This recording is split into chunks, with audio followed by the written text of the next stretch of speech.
Hey everybody, I guess we are live as live can be with no opening. I don't know what in the world is going on. It's one of those days. Have you heard that saying? It's one of those days. Have you heard the saying that what could go wrong will go wrong?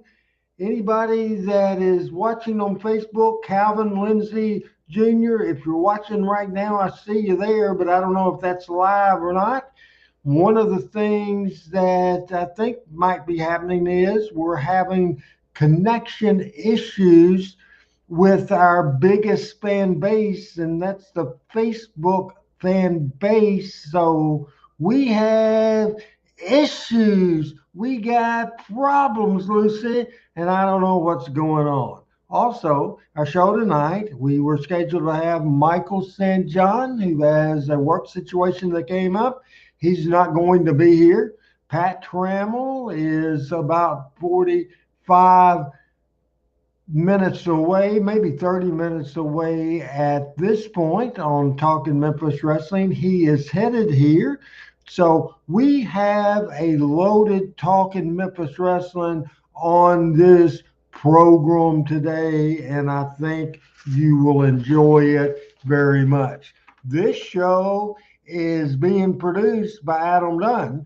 Now, I don't know if Adam is where his audio works or where his video works. I don't know if he's at home, if he's on the road, where the heck he is. I thought maybe because I couldn't get in touch with him earlier today, I thought maybe I didn't have a producer, but thank God that I do. And if I have a producer with a microphone, that'll make this very much easier.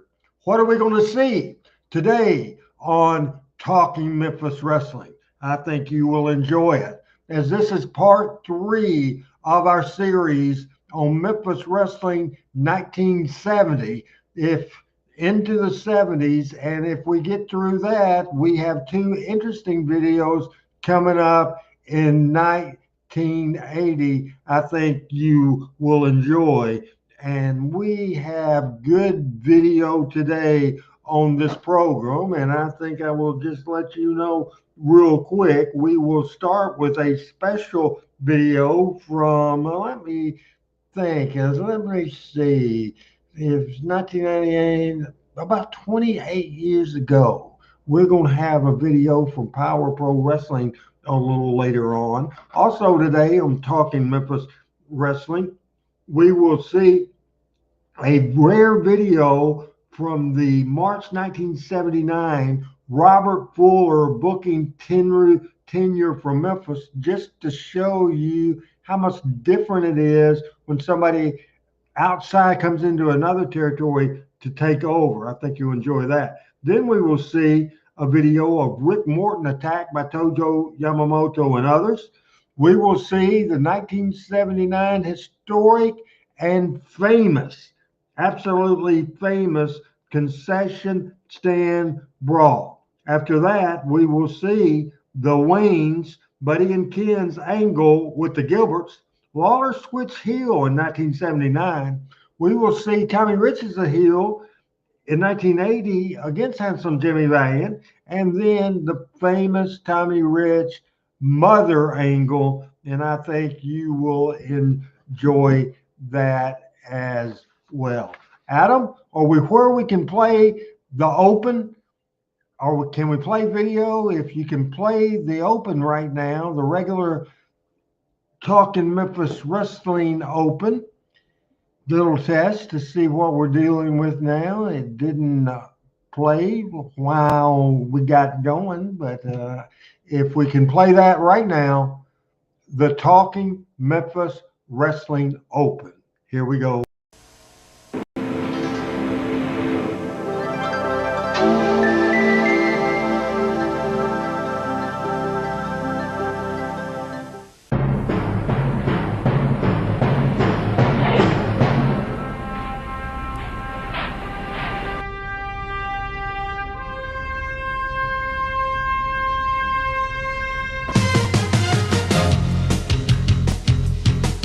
Talking Memphis Wrestling with Randy Hill and special guests.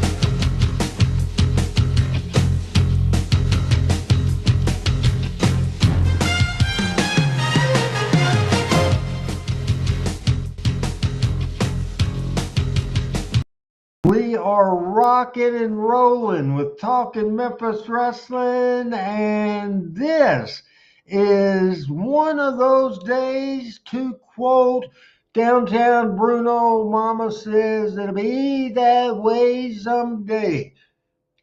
Joni Rose is listening from the UK. We appreciate it, mate. Appreciate it very much. Adam giving me instruction. Click on channels above the video and try to reconnect. Uh, you can while we're on the air. And Adam, I have tried that 3 different times, and I will do it while we're talking. I think we have people watching on Facebook, but they're watching on either the Memphis Wrestling Hall of Fame or the Power Pro Wrestling Hall of Fame. If I go down for the option for Facebook, Adam, I tried to say that audio wise earlier, but I go to reconnect and I click on this. It says you logged into Restream with Facebook. Would you like to continue? Then it says continue as Randy Benton, but I'm not in as Randy Benton. I'm in at Randy Hales. But if I do click on that, it says, as it's loading a little bit, and it says it looks like we're trying to use a different Facebook account, switch account on Facebook and try again, and it doesn't give me an opportunity to do that. So usually when this happens, it's real easy, Adam. Uh, I did click reconnect. Then when I click, then it says you're trying to go uh,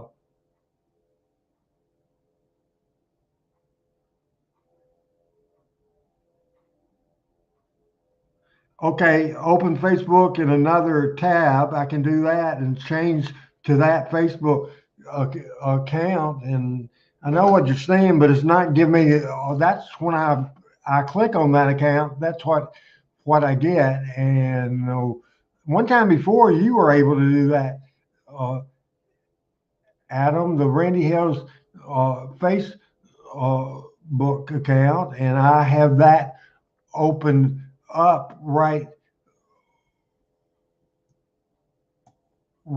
now, and we copy that. Folks, just be patient with us and we will get to it. So, Adam, that situation did not work, and I will go here.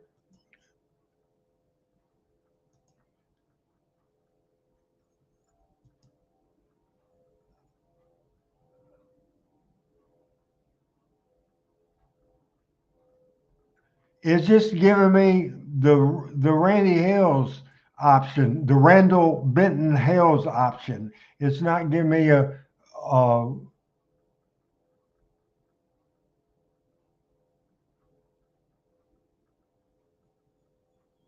option to do that. So if you can give me an idea how to do that, to change uh, to the Randy Hills Facebook, I did click on uh, add channel, and then when I click on add channel, it gives me the opportunity to go to Facebook. I click on Facebook, and then it says profile. Then I go to the wrong page. Uh, it is just not giving me the opportunity. Uh, it goes back to Randall Benton, and we don't want to do that. To go to Randy Hales,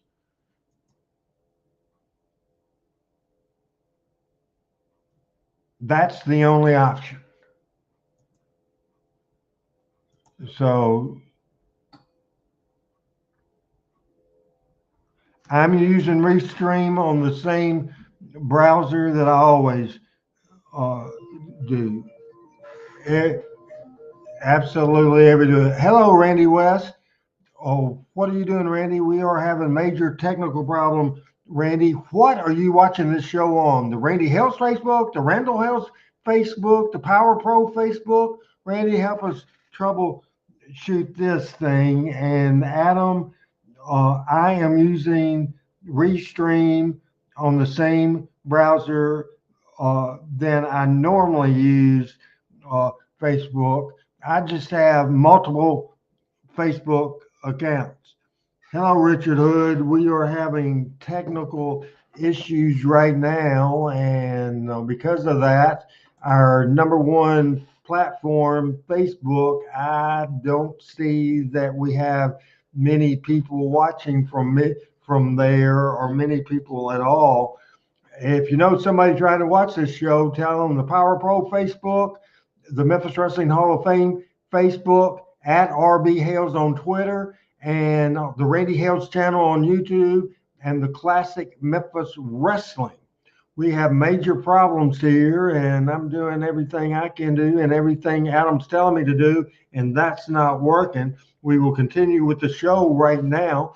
Adam, if you would, the very last graphic on the deal, the Boogie Last Dance, if you could go ahead and play that. I think everybody that watches this show, every fan of Memphis Wrestling knows WWE Hall of Famer had his last match at Boogie's Last Dance on April the 25th, not too long ago. It's funny for all the people, for all the fans of that from the Memphis area, we call Handsome.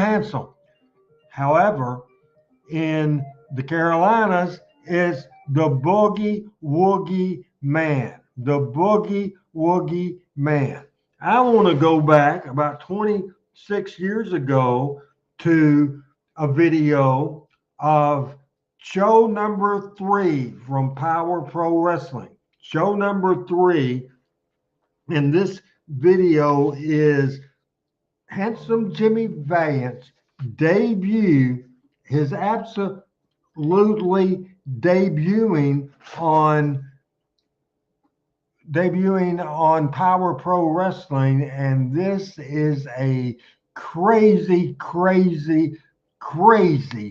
interview and promo we watch now on Talking Memphis Wrestling.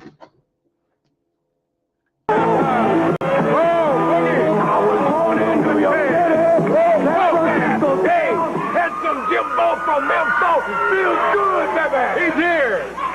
I want to tell people, all my brothers and sisters, that the Booger Man, Handsome Jimbo's in the house, and we talking about Power Pro House, baby. Yeah, we got you in a match here today. How you doing, brother? I'm doing good. It's hey, good where's Corey at? Corey's right there. What's up, Corey?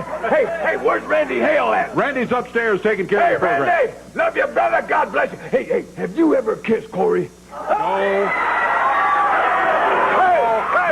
Has anybody ever kissed Corey? I want to tell you something. I've been in town since Sunday, and I seen Corey on the street, baby.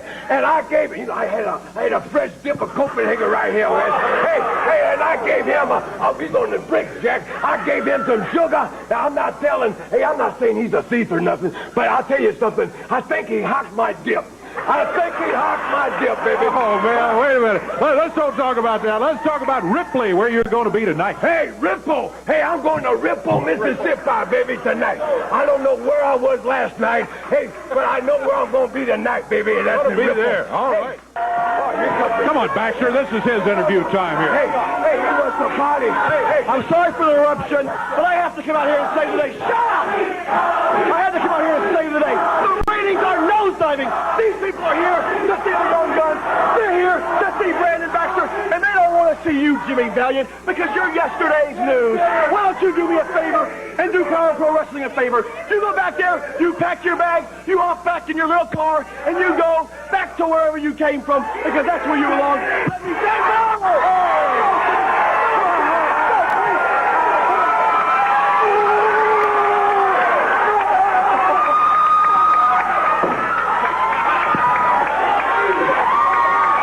Handsome Jimmy gets rid of Hello, Brandon Jim Davis. Bowers. Richard Hood's in the house. Again, we are having problems with some of the platforms that we show on.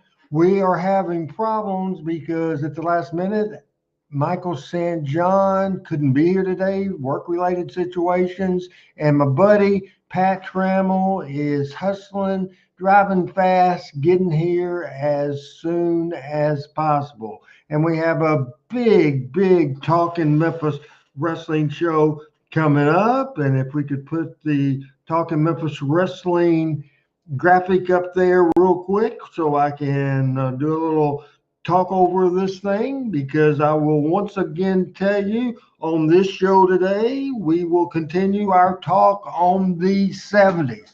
Pat Trammell will be here in a little bit. If Adam Dunn is able to at least come on audio wise, the interview from Power Pro Wrestling from May of 1998 that we just showed of Handsome Jimmy Valiant, if Adam can help us blow time, and Adam can, if worst case scenario, come on here with audio only. Adam, if you can do that, if you can comment on the situation, the video that we had a little bit ago. This is called Stretching in the Television Business. Stretching in the television business.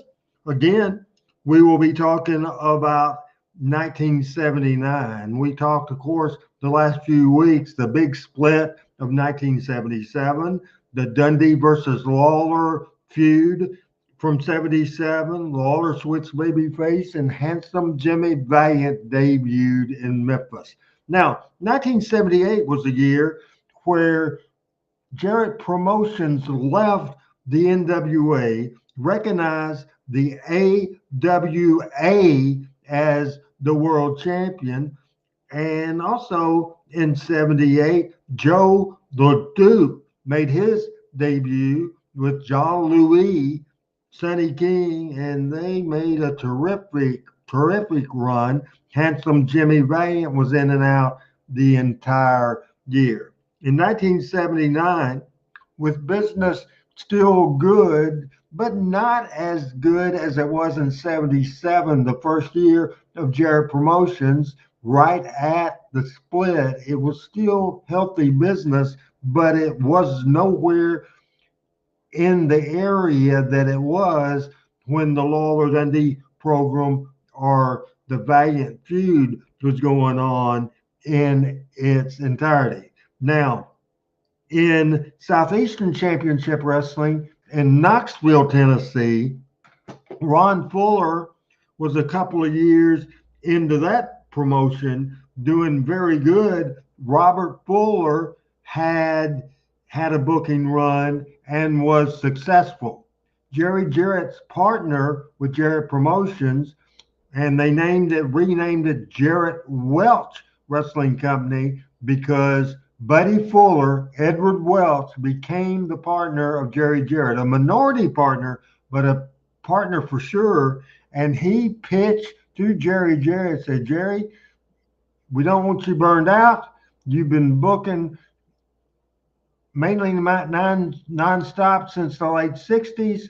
Robert had successful tenure in Knoxville. Let's bring him in. They brought him in, and it just wasn't the same. Now, absolutely 100% Southeastern Championship Wrestling did good business. Absolutely. However, different territories, the fans are in, they don't know it's a booking style. They don't know it is what it is, but at the same time, they're hooked on it. Now, when Robert Fuller came in with great fanfare, the crowds did not do as good.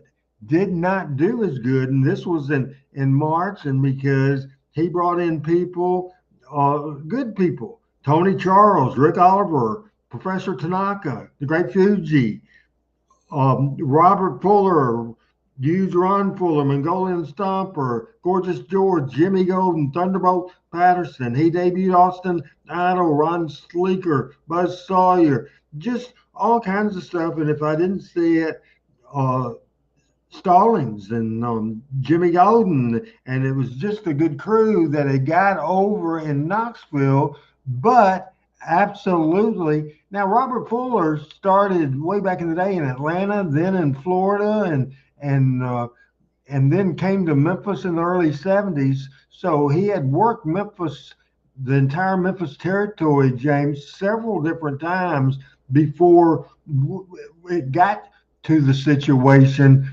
that his brother opened his promotion. But yes, Robert Fuller was uh, a huge, huge star. Absolutely, uh, as I'm returning.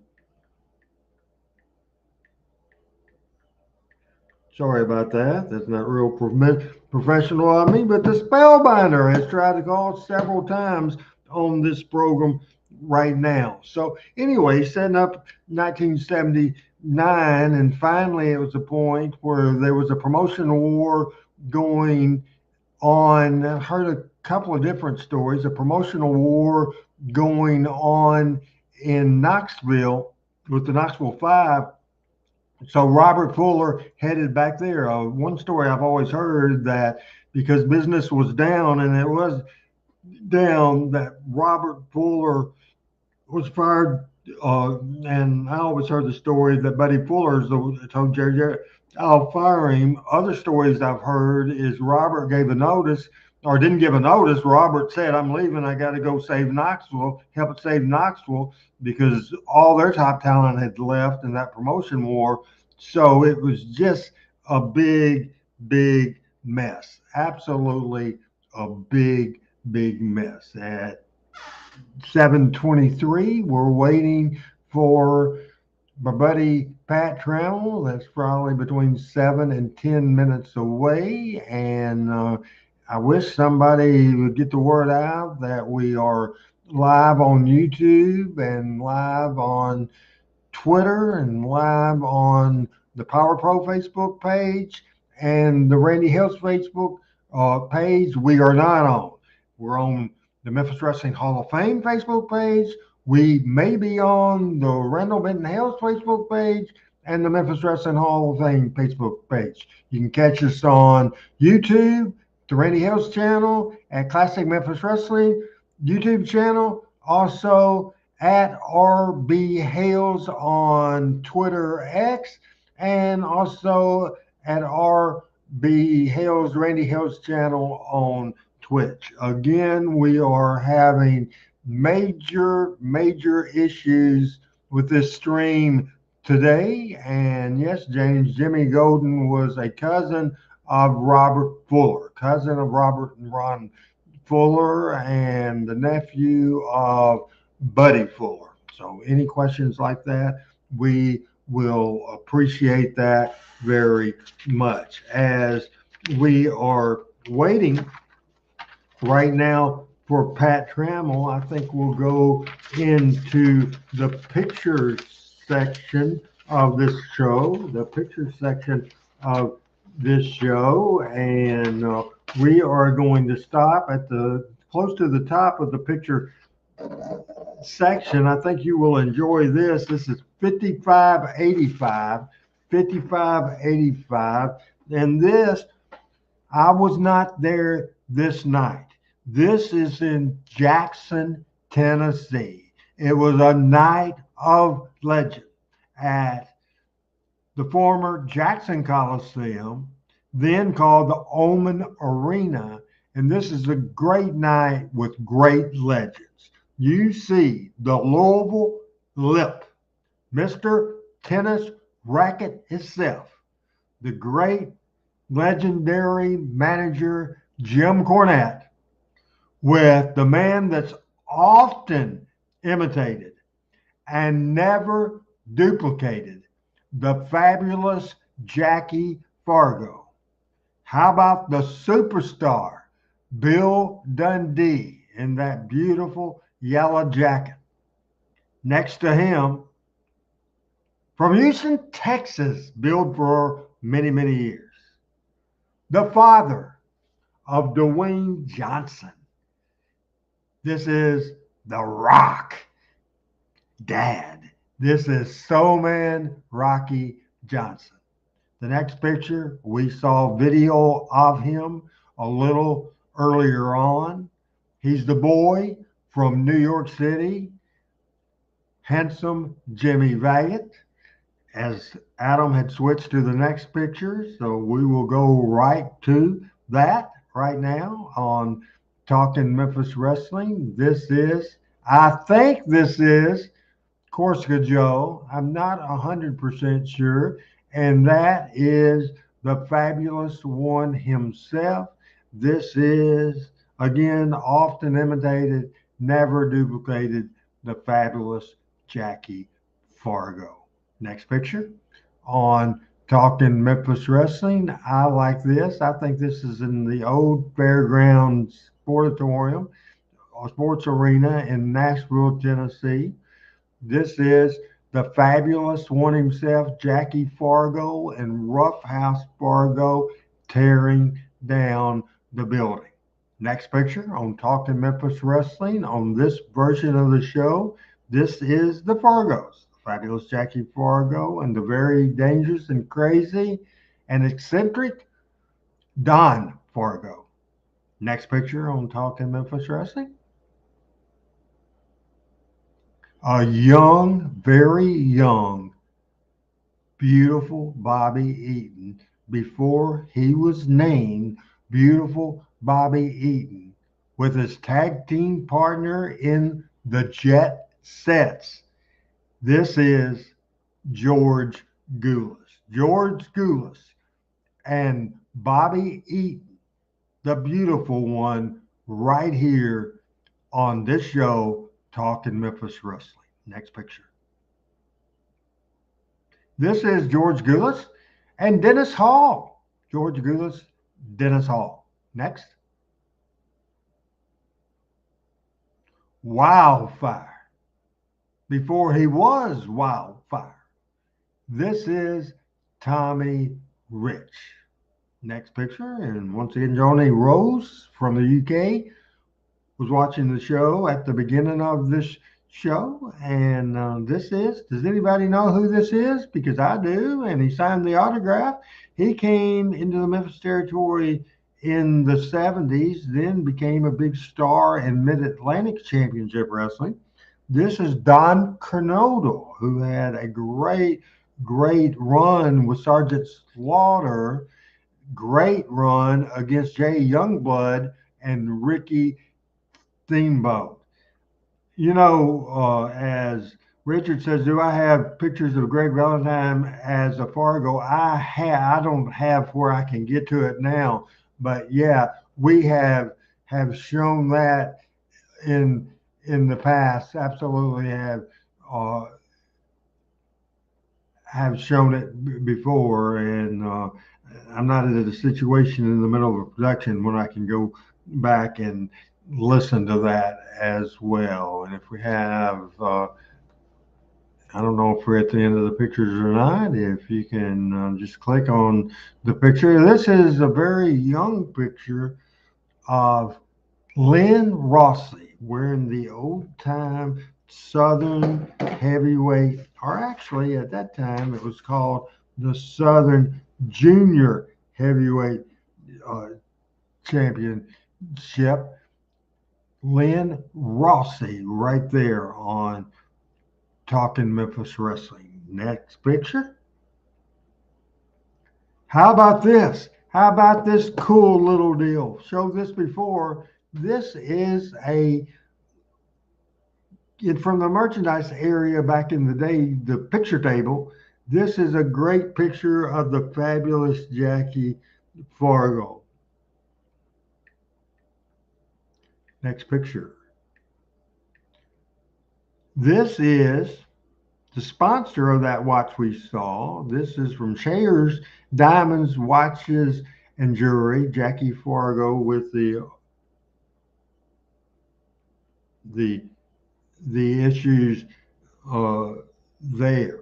So Jackie Fargo and a great picture of the classic one and only Jackie Fargo. Yeah, James, I said earlier, Coronado and Sergeant Slaughter did tremendous record-breaking business in the Carolinas. Coronado and Slaughter against Ricky Steamboat and Jay Youngblood. Just great stuff. What else do we have going on? This we showed a few times on this show. This happened several years ago as a tribute to Memphis Wrestling by AEW Wrestling in South Haven, Mississippi. You see Brandon Baxter, Shane Russell, Robert Gibson, Rick Morton, Handsome Jimmy Valiant, Kevin Lawler, the Universal Heartthrob, Austin Idol, Dave Brown, myself, Doug Gilbert, and the late, rest in peace, Leaping Lanny Poffo. So there you go. That picture from South Haven, Mississippi. Next picture, if we can, on Talking Memphis Wrestling, and this is the Fargo brothers. Now, is that Don or is that Greg Valentine? How about it? Could that be? Could that be right there? I am not sure, but that could be interesting if anybody could let me know that. And let's go with the next picture. Randy West is watching on Power Pro Wrestling page. That is working. I think the Memphis Wrestling Hall of Fame is working. This is Jackie Fargo, Grady Reeves in Birmingham, and I'm not sure who that is. Not really sure who that is. As we talk Memphis Wrestling today on this show, it could be one of the Welches. It could be Tex Riley. I am not completely sure who that picture is. If anybody like Randy West watching this show today, make a comment and let me know what is going on, and if you know who this picture is. Randy, if you know what that picture is, and let me write in the comment section, and we can see your comment from the Power Pro page. So let me know on that if you would. Next picture, if we have any more pictures, and this is Gentleman Saul Weingroff and Carl and Kurt Von Bronner. This is the Von Bronners, one of the most historic tag teams in the history of professional wrestling. Had a great run all over the world. The Von Bronners and Gentleman Saul Weingroff. Next picture on Talking Memphis Wrestling. Let's see what we got. I saw this on Facebook the other day. Just a real quick license plate that Lawler, who was a WWE Hall of Famer in 2007, a Hall of Famer in 2007. This is a great picture. We are going to real quick, because I'm getting a phone call from Pat. Adam, throw me up a video, any kind of video, redo the Valiant video, the Talking Memphis Wrestling video, any video that you want, because I am getting an update from Pat. So if you can show some kind of video right now on Talking Memphis Wrestling. Hello? There's not a link on the email. I was born in New York City. Hey, handsome Jimbo from Memphis. Feels good, baby. He's here. I want to tell smell people, my brothers and sisters, that the boogeyman, handsome Jimbo's in the house, and we talking about Power Row House, baby. Yeah, we got you in a match here today. How you doing, Ronnie? I'm doing good. It's Hey, good to where's see you. Corey at? Corey's right there. What's up, Corey? Hey, where's Randy Hale at? Randy's upstairs taking care Hey, of the program. Randy, love you, brother. God bless you. Hey, have you ever kissed Corey? No.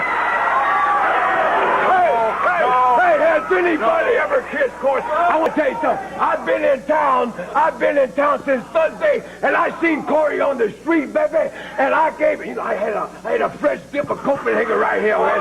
Hey, and I gave him he's on the bricks, Jack. I gave him some sugar. Now, I'm not saying he's a thief or nothing, but I'll tell you something. I think he hocked my dip.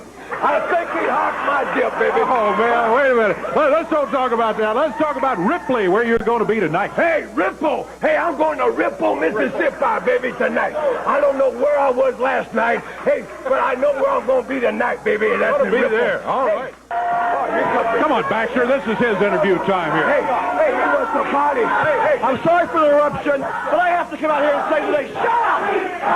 I had to come out here and save the day. The ratings are nosediving. These people are here to see the young guns. They're here to see Brandon Baxter, and they don't want to see you, Jimmy Valiant, because you're yesterday's news. Why don't you do me a favor and do Power Pro Wrestling a favor? You go back there, you pack your bags, you hop back in your little car, and you go back to wherever you came from, because that's where you belong. Let me say no!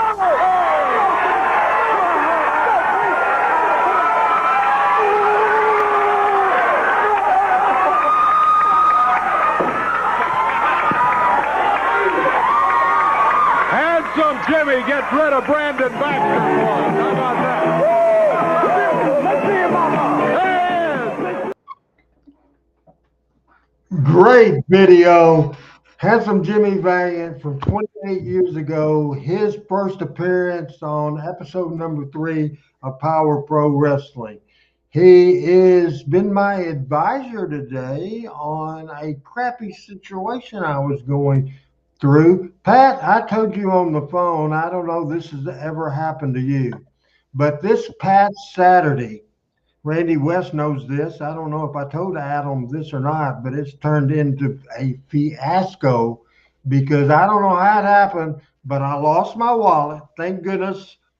$10 is $10, but it could have been thousands of dollars if it was back in the day, but it's not back in the day. So I had $10 on that sucker, but my driver's license, my credit card, my debit card, the whole 9 yards. Then I ended up getting into a confrontation at the bank. You're world known as a major banker in the United States. So you probably, before I told you that I got in a confrontation, an argument at the bank, one of your banker friends, stooges, probably let you know. But I've got a new bank. I got a new debit card. I got new driver's license. Now I got to figure out how to get my Uber money from the other account and switch it over to the new account. But I'm a proud new member of a bank you've been in because that's where the Randy Hill's book release debut at First Community Bank in Jonesboro, Arkansas.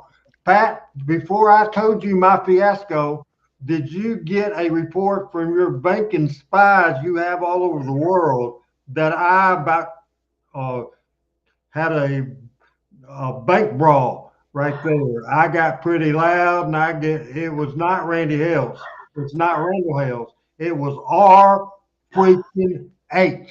Here's Pat Trammell to comment to that and give his first take and tell everybody what you're doing. And thanks so much because I just had the worst 40 minutes of this show that we've ever done.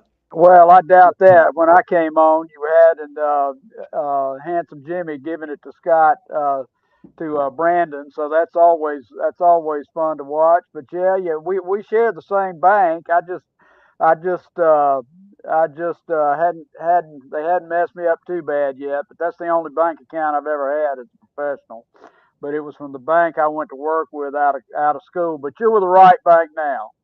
You're the right bank now. Great community bank. I recommend everybody needs a bank. Go to your local community bank So First they know Community your Bank name. in Jonesboro or anywhere else. That's right. That's right. They know your name in community banks. So Now, now tell the people the difference in the national banks, whether it's the Bank of America or U.S. Bank or even is your bank Renaissance? Is that considered a national bank? well, we're a large community bank. I guess that's Right. how I would characterize us. I went to work for a bank that no longer exists. It was bought 3 or 4 times, and it is now part of Wells Fargo. But as you and I talked this morning, if you're looking for a bank, I would recommend you find a local community bank. And the reason I say that is like you walk in, they know your name, they had your book signing, they're your friends, they're your neighbors. And the reality of it is, because of technology, your bank in Jonesboro, Arkansas, and I don't know how large it is, but I suspect it's probably $1 billion or less, which is a small bank in the banking world. Uh, J.P. Morgan, for example, is several trillion dollars. Because of technology and delivery of banking services, there is no difference between the smallest bank in America and JP Morgan. And so my advice to everybody is go where somebody knows you, go where you're not just a number. That was my problem. And I understand new technology and all this. I go in and I do most of my banking at the ATM, and they don't even have a drive-through window anymore. A lot of banks do that. There's not a drive-through window. You have to go to the ATM or go inside. So I go in because I went the weekend without a debit card, and I thank goodness I could still on my phone uh, do the tap pay. So I had access to my money. It wasn't disastrous. I had access to my bank, to my balance. So I knew that somebody hadn't ripped me off all my money. I knew that as well, but I wanted to go in and check on that. And Pat, they would not talk to me. They said they had to see my ID. And I said, that's the issue. I do not have a paper ID because my wallet was stolen. I did not have it. And I said, I do have a copy of my driver's license on in my phone. They said, well, you could, that could be IA. They wouldn't listen. I said, there's people in this building that they just basically would not deal. And I understand IA. I don't really understand it, but it's happening. I know we're spending more time talking about it. This is a real life thing that happened to me. And I said, I'll just close the effing account. Uh, you can't close it without ID. And so I thought, wow, I'll smart that son of a gun a little bit. And so uh,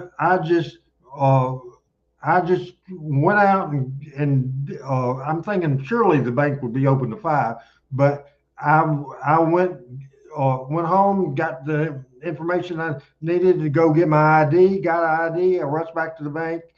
I got there 10 minutes after 4, and they were still there, but the doors were locked. They closed at 4 o'clock. So I went to the ATM. I'm thinking I need to get some money out of there.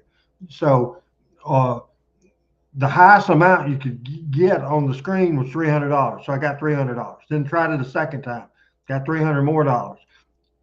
Did it a third time, got $300 more dollars. That's Wow, I didn't know that. that's that's $900. And Yeah. then I did it a fourth time, and they said you've exceeded your limit. So Okay. this morning I go to the bank again and did it again. 300, 300, 300. So I got $1,800 in 2 days out of that bank. I didn't want to get, and that's not honestly the entire balance, but I didn't want to get everything because I hadn't figured how to do this. My 3 car payments, I don't have 3 cars, but I have 3 car payments. That don't make any sense uh, at all. No, actually, I have You have two. 2 car payments, the current one and the older one. But uh, any away. Got to keep some money in that account because the withdrawals on my health insurance, my car insurance, everything comes out of there. And so far, Pat, I hadn't figured out how to change those accounts over, uh, but I need to figure it out. But that's my banking issues. So comment on that, then do your first take. Well, I mean, your new friendly community bankers can help you get that transferred over pretty quickly, and with Uber and everything else. My first take tonight isn't much because I'm looking forward to what we're talking about tonight. I saw quickly. As you know, I was at a nonprofit uh, museum board meeting that I'm on in my hometown of Talladega. So I hadn't had a chance to look at it much. I flipped through real quickly, and I'm really excited about what we're talking about tonight. That's very good. Michael St. John was scheduled to be here at the last minute. He called, and he has the world of broadcasting, Pat, whether it's TV or radio or doing this show, because during this show, this has been the toughest 47 minutes I've ever had. Because for some reason, our top platform is something you're not on much, but uh, I have a lot, like maybe 10,000 followers and 5,000 friends, and we get most of our audience or the Randy Hales Facebook page. They said that it's expired on Restream. It's not letting me change it up. So that's why we have probably, could be worse. We have 10 less people. Some people has found us on the other thing. So folks, if this happens again, remember the Power Pro Wrestling Facebook page. That is working. The Memphis Wrestling Hall of Fame Facebook page is working. Randy West is listening on the Power Pro page.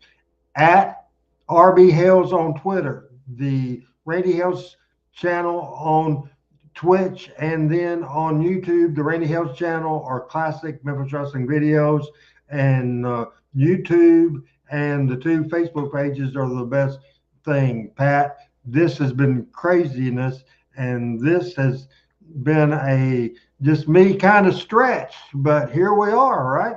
Well, here we are. We're. I've been flipping through the comments. Look like we've got Johnny from the UK. Hello, mate. I hope we have the first lady of Not yet. Talking Memphis Wrestling. We're waiting on her. So let's jump in and see what we're doing.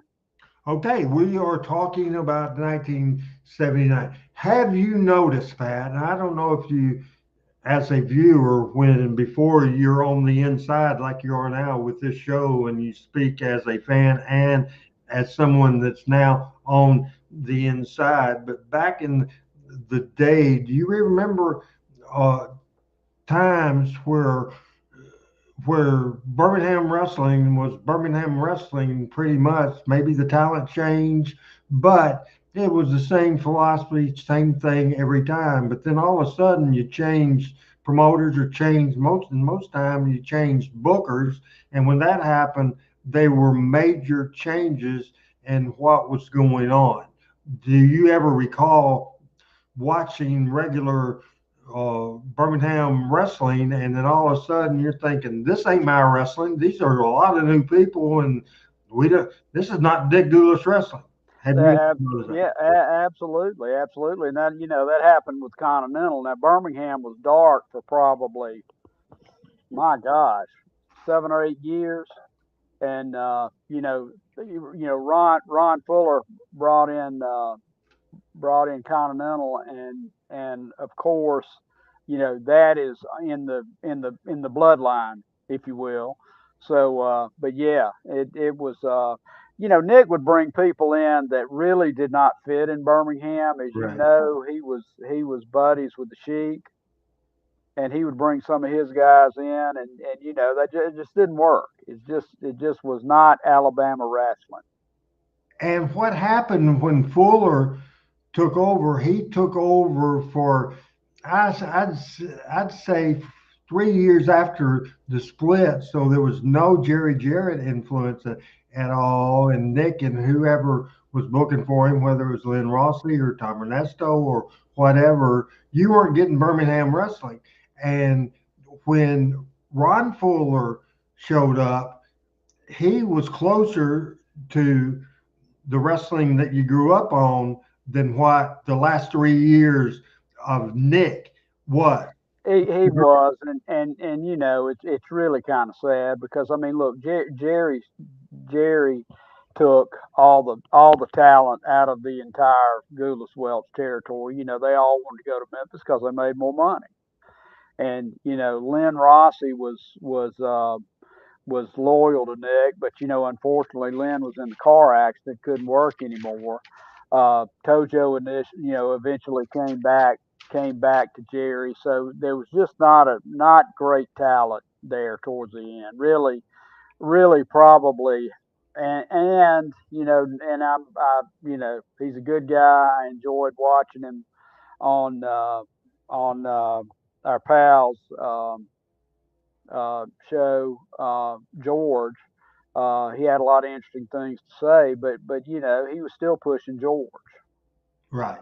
Yeah, Absolutely. So we talked about 77, the first year of the split, and a great year with the debut of Handsome Jimmy and the remarkable several 7, 8, 9 month program with Jerry Lawler and Bill Dundee ended up with Valiant coming in, being the top heel. Lawler came back as a baby face, and brother, it rocked and rolled to the end of the year. 78 started strong. 78, as it went through, even though we had good stuff, we had the AWA. After years of being with the NWA, we became a member of the AWA. Had Nick Bockwinkel come in 70, 78. Joe LeDuc came in, and they had a memorable feud. Business was still good, but not great. Also, somewhere late 77, 78, Jerry Jarrett took a minority partner in Ed Welch, Buddy Fuller. And right. Buddy became a partner with Jerry Jarrett. The company was originally, after the split, called Jarrett Wrestling Company. And then when Buddy Fuller became the partner, they changed the name of the promotion to Jarrett Welch Wrestling Company. Buddy told Jerry Jarrett, even though business had dropped, but still in great shape, said, "Hey, my son Robert has booked last year and a half in Knoxville for Ron Southeastern and doing a great job.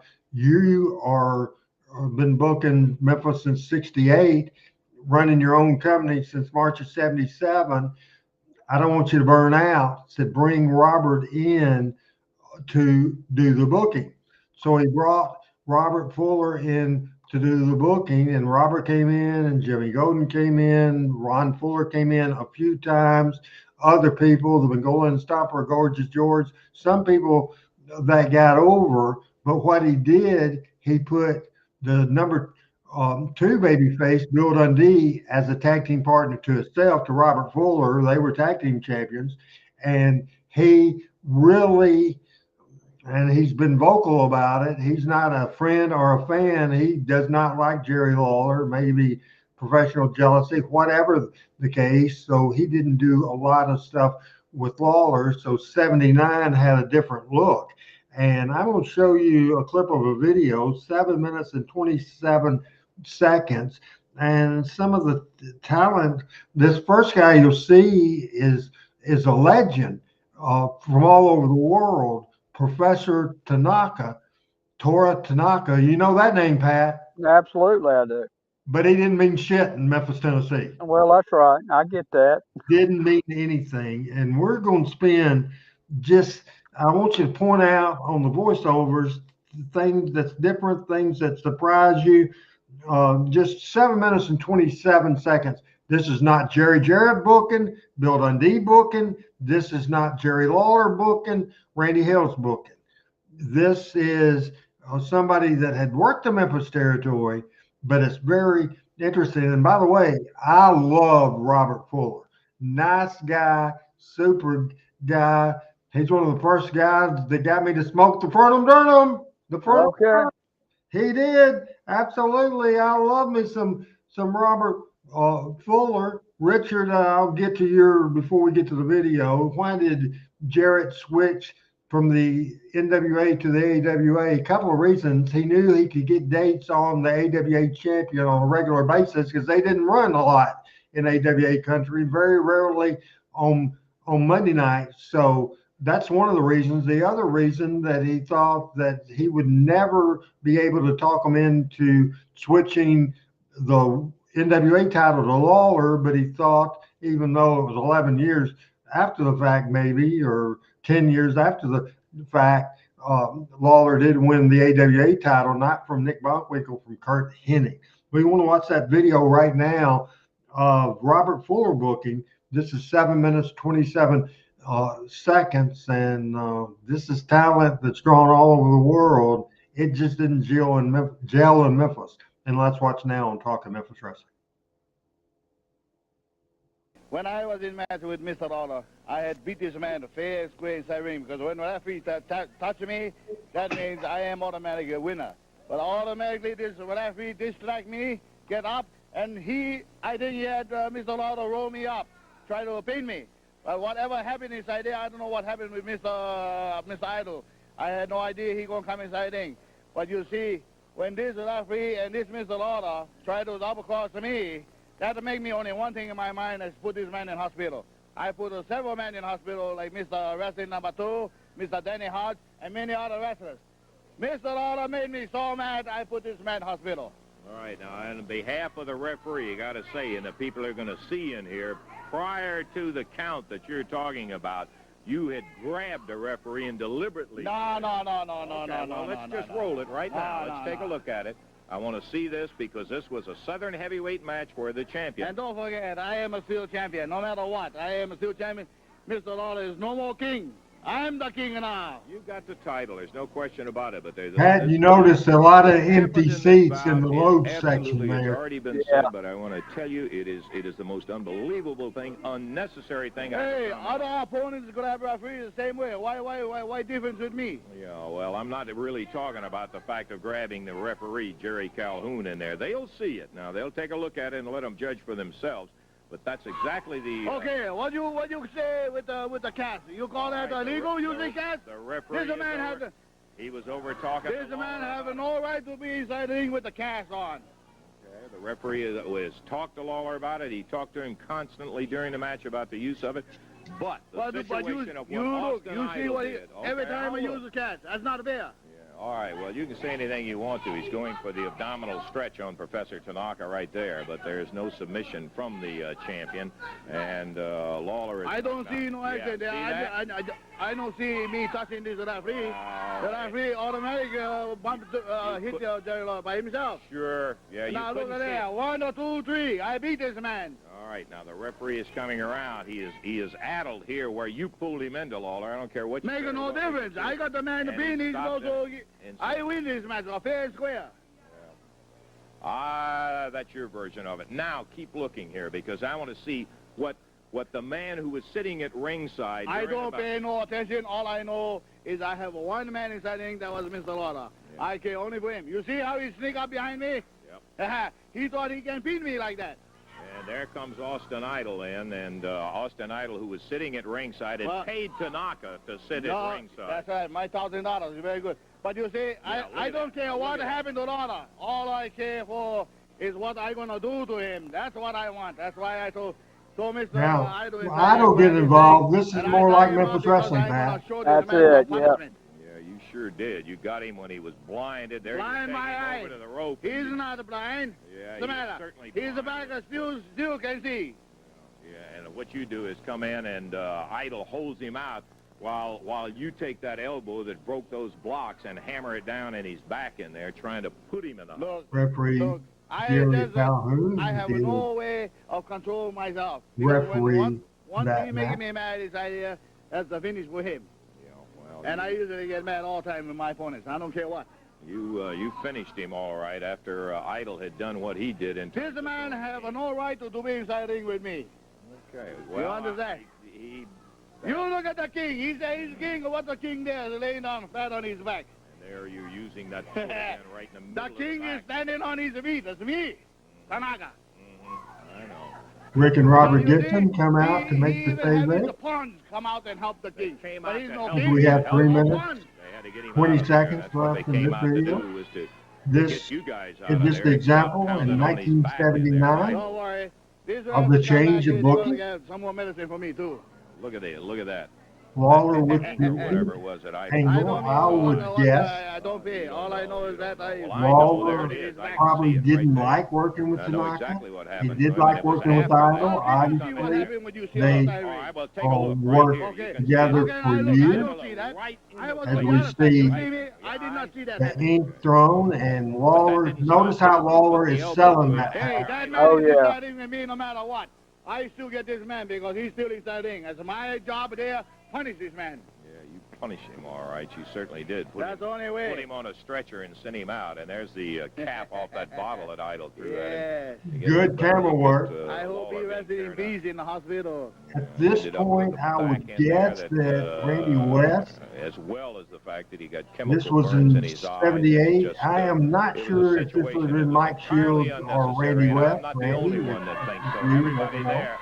Yeah, and here comes the guy who brought about the whole thing. But I'll tell you this, the AWA took a dim view of what you did in there, Austin. Again, And don't be business flexing the getting muscles. Let me tell you, they back have to fined business you now. $5,000, and have put you on probation in there, and your wrestling career just may be coming to a halt. Baby, $5,000 ain't nothing to me. That's chicken feed, that's pocket change. I dropped that on the blackjack table in 2 seconds. Let me lay something on you, baby. The only reason Nick Bockwinkel still has his title is because he refuses to wrestle Austin Idol, baby. But Harley Race didn't refuse to wrestle the Idol last night in the Cow Palace when there was 26,000 people seen him pin Harley Race in 18 minutes. But he was smart enough to refuse to put the title on the line. As far as I'm concerned, I'm the National Wrestling Alliance heavyweight champion of the world right now. But let's forget about the West Coast momentarily. Let's get to the Mid-South. Let's get down to what's happening. Jerry Hey, Lawler, Thomas. I don't care if your eyes are burning, baby. If it's too hot in the kitchen, then get out, baby. Al Tuttle in the I'm house. gonna get a whole hell of a lot We are better. having Austin Idol's Facebook on the issues, rampage. and This this whole thing's turned into a Al frenzy now. Tuttle goes People back saying, to the when Robert will the Fuller Idol booking stop? era When will in it take to '79. stop this man? Is there anybody who can stop him? Women writing in and say, Austin Idol, we love you. You got the sexiest body in the world. Men writing in saying, Austin Idol, you're stealing all our girlfriends. You're stealing our wives. You're stealing our women. Austin Idol, please go. Please leave us. The men sending money into me saying, take a plane, take a train, take a car, take a boat. Just get out. You're stealing all our wives, all our ladies. Robert Fuller, long, lanky legs, and Bill Dundee, superstar, so he calls himself Billy Dundee. They ain't seen nothing yet, baby. Thomas? They don't know what action is. They don't know what a kind of a dilemma. I'd say it's neck and neck. Who drew more money, Idol or Ray? That's a great question. The one and only. I'd say neck and neck. Austin Idol. Yeah. Okay, we heard all of it, and I The tell you defeat. what, there's no way. Yeah. They're gonna have to get Let up me there say. and sweep them out of the arena. Yeah. Like they say in Tennessee, Now, the interesting thing about that to me, Pat Trammell, is that was the tale of two territories because it started, there's no doubt it was different with Tanaka out there. And Tanaka is a great, that's the point I'm making. Tanaka is a great, great, great talent. Super, super great, but he's not Memphis. Then Valiant comes out, or Austin Idol comes out and saves that interview. That's the type of wrestling that the people want to see. So your comments quickly on the video we just saw. Well, a couple things. One, I thought that Tanaka's a great wrestler. Talks well, but he would have had to be here a long time because all I could hear is, "Well, we already got Tojo," you know. And as far as Idol, we were talking about that the other week. If Idol had stayed in Memphis, he could have bought Graceland.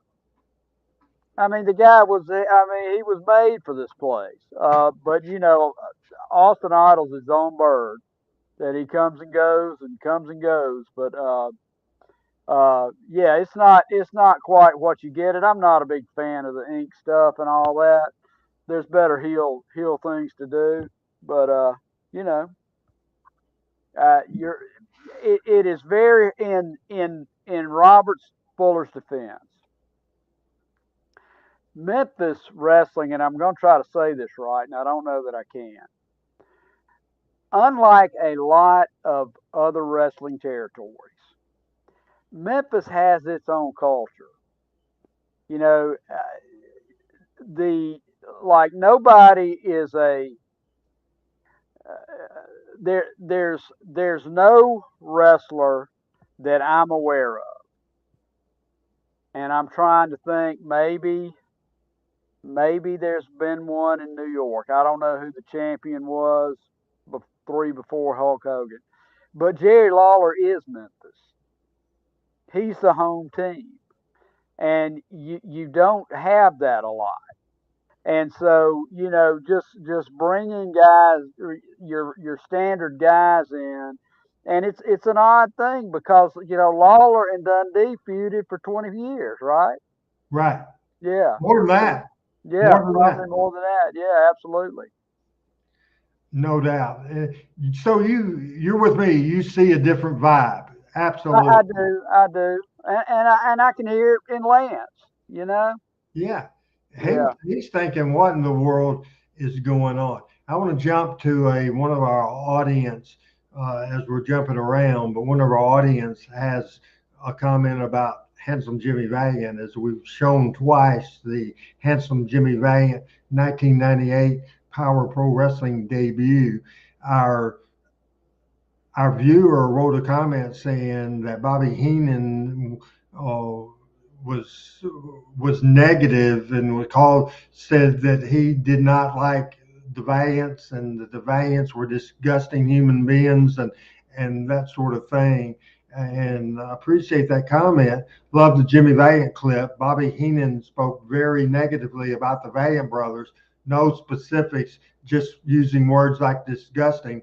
What was your experience? And Pat, you met Handsome Jimmy Valiant after the Memphis Wrestling Hall of Fame. Handsome Jimmy is, of all the wrestlers I've dealt with in my life, never even halfway across word, nothing. Absolutely made thousands of miles in the car with him. Tremendous guy, absolutely tremendous. So I disagree with Bobby Heenan. So Pat, Yeah, I don't know where that comes from. Was able at the Memphis Wrestling Hall of Fame um, event in Jackson. Spent the weekend with Jimmy, as you know, and got to drive him around a little bit, and just what a great human being. I mean Bobby wasn't a New York guy, was he? In the early days? no, but he was in Dick the Bruiser. The Valiants, Jimmy Valiant started in Indianapolis. Bobby Heenan started for Nick the Bruiser, so that's where that relationship was. Okay, okay. For Well, sure. the Valiants had just a heck of a run in New York Yeah, in two or three times. through the '70s. Yeah, yeah. I don't know about I don't yeah I don't know anything about Bobby and all that. I just know my experience with him is he's just a great guy. Uh, One, Richard, like, could I answer Richard's question? Richard, yeah, sure. Jimmy Golden's father did promote Montgomery, and as you know, or I'm sure he's related to the Fullers. He's a Fields. Yes, he's a field, and they're all together, no doubt about it. I'm going to throw you some names and some dates. As I said earlier, the Knoxville promotion was hot. Robert left to come to Memphis. Ron Fuller named Bob Roop as the booker, and then that turned into the promotional war and the Knoxville Five and major problems. So Robert Fuller, I've heard this two different ways. I heard uh, that uh, I heard that that war was going on, but I heard that They were unhappy with the business that Robert Fuller was doing in Memphis. The story I always heard was Robert Fuller was fired, and Buddy Fuller told Jerry Jarrett, "It's my son. It was my idea. I'll fire him." I've also heard that Ron Fuller had called Robert, explained that he was in a jam. All his top people had left, and asked Robert to come back and bring the talent with him. Robert, so on June the 11th, Robert Fuller's last show, these people went with him the following week. So these people were on the card, and then the next week on June the 18th were not on the card. Tony Charles, Rick Oliver, Professor Tanaka, Mr. Fuji, Robert Fuller, the Mongolian Stumper, Gorgeous George, Jimmy Golden, Thunderbolt Patterson, Austin Idol, however, he would return pretty quickly, Ron Slinker, Terry Sawyer, Brett Sawyer, and Mike Stallings. That was June the 11th. June the 18th, Jarrett took back over with One TV and went with a different crew. We'll get into that later. But Pat, big changes once.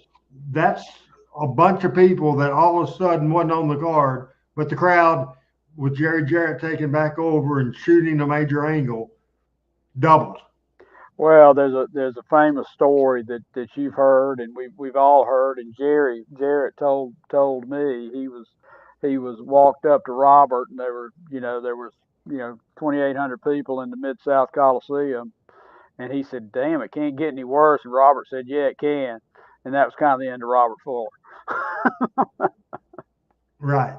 So you believe the Jerry Jarrett story and not the other story with Robert went back to help his brother out and they were in a major promotion? I think it's a little bit of both. It's probably a little bit of both. I think you could, I mean, and not just look at the wrestling, but I mean, you could look at the crowd and see this was not going to work. Long term. Absolutely. We're going to get to a video in just a minute that's great, but I want to show a young Ricky Morton. This is in the area I am sure that Jerry Jarrett had taken back the book, and this is a 2 minute 36-second video, and because one of your favorites of all time is on this video, I wanted to play this for Pat Trammell and of course for Team Hell's 236 on Talking Memphis Wrestling with Pat and Randy.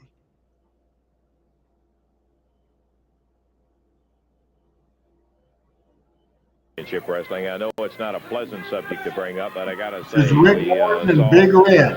Sonny King kind of abused you, and as a matter of fact, slapped you around out here a good bit, and I know it was a source of embarrassment for you. Yeah, Lance, it was. Sonny King, he's a tough man. I could probably wrestle him for 10 years. One-on-one, I doubt if I can beat him. But one thing, any man that slaps me, he's got to fight. I don't care who he is and how bad he is. I think you showed him that young Rick Morton. Just because God, he's big man. as he is. Oh, he's 12? Well, after he slaps older me, than that, I bet he's that's not good, 17 or Any 18 man or that slaps 19. me, he's got to fight. I don't care, one-on-one or two-on-two, he's got to fight.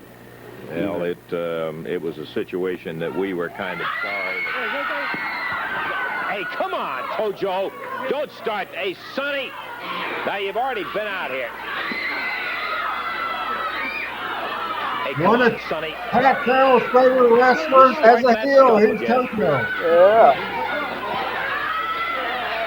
Hey, come on, Tojo. What year is this, man? Sonny. This is either 78 or 79. Rick's rookie year. And that promo is better than a rookie. Sonny King tying up. Well, you guys just get on out of here. Now, Sonny, there's no excuse in that Big kind of Red. stuff out here. Come here, boy. Yeah, you don't. Come here, boy. Don't start that Come here, boy. stuff. Come here, boy. Get out of here, Lance Russell. Come here, boy. Hey, come on, Sonny. Will you please just get out the door? Come here. I'm giving you your last chance, boy. I'm giving you your last chance. I ain't got nothing to do with you. I said I want to talk to you, boy. You better listen to me. You better listen. Hey, all right, Sonny, now you've Get out of done the way, it. Lance Russell. Are you going to listen or not? Are you going to listen? Jerry, get it. Are you Yeah, going to listen? Come on, are you going to listen? get it untied. This is long. Can you get it un... Come on, Sonny. Maybe 5 years.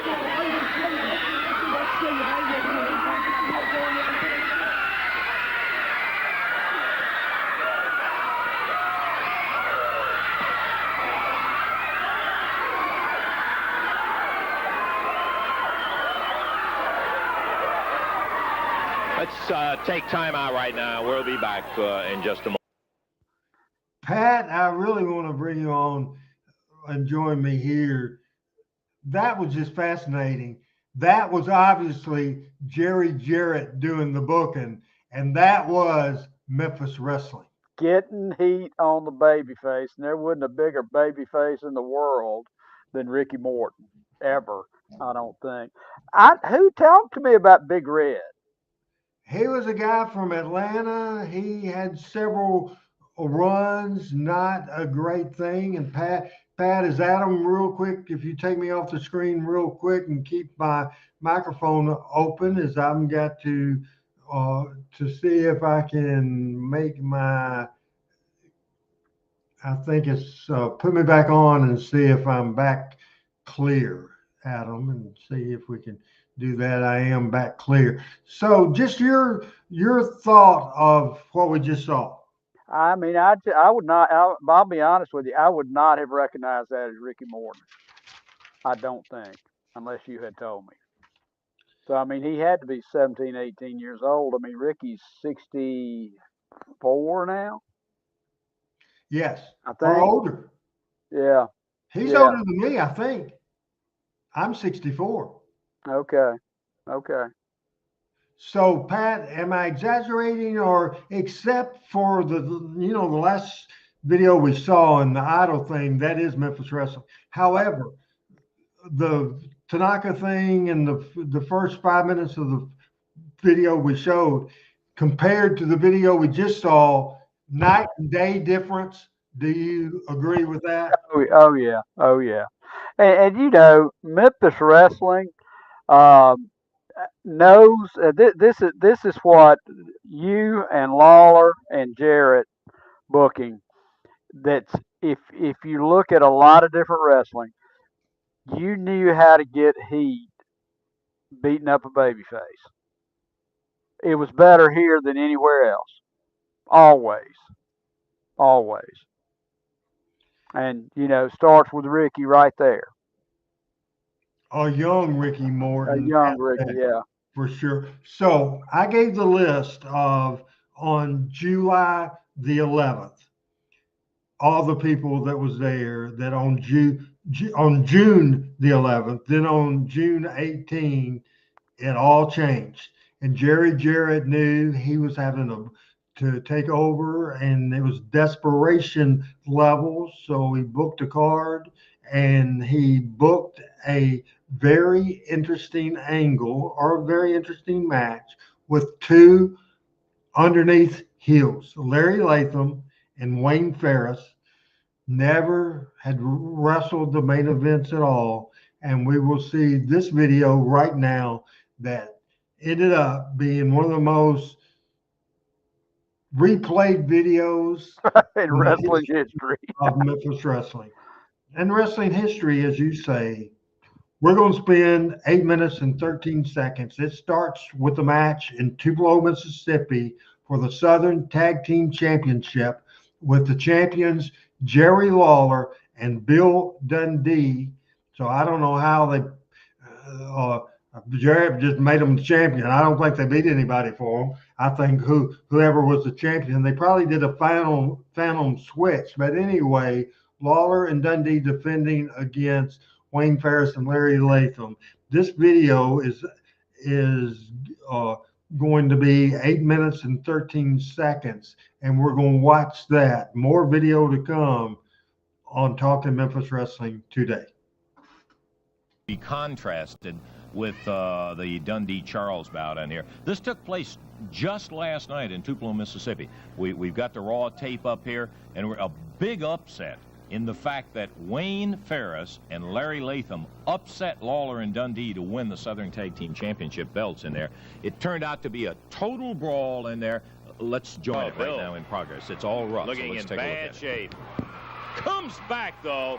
You might know that little Aussie would pull it from somewhere, and he knocks him flat off his feet. Ferris down, and Latham comes in. Nails Dundee in his run out now. Lawler comes in and exchanges the favor on Ferris. Latham back in. Is that Calhoun refereeing, Randy? Yes, sir. Billy, a real mess. Absolutely. They have banged on him and beat on him. The old sports arena in Tupelo, Mississippi. Richard Hood reminded me the Big Red Reese finish was called the Holy Ghost. Oh, Billy nailed him one. But Latham and Ferris both in, and here comes Lawler. Jumps over Ferris to get to Latham. Knocks him right off the ring apron. There he's back at it.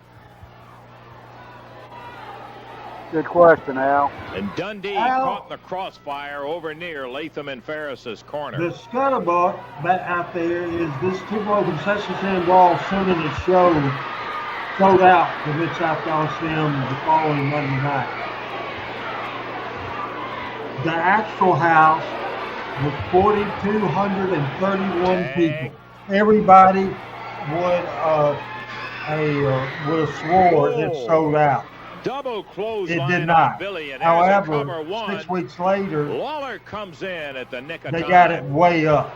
We're running out of time on our championship wrestling. I sure hope that we're going to be able to get all of this bout in. What it did with Florida. The venue in Tupelo, I'd guess 800 to 1,000 people. Slams Latham head to a No way turnbuckle. it did. There's 2,000 to Lawler in 3,000 now, people. all No four way. in. Richard, this is Lawler Dundee covering versus Ferris. Ferris first cousin. Watch this Calhoun finish. trying to get Lawler to stop beating on Latham outside the ring.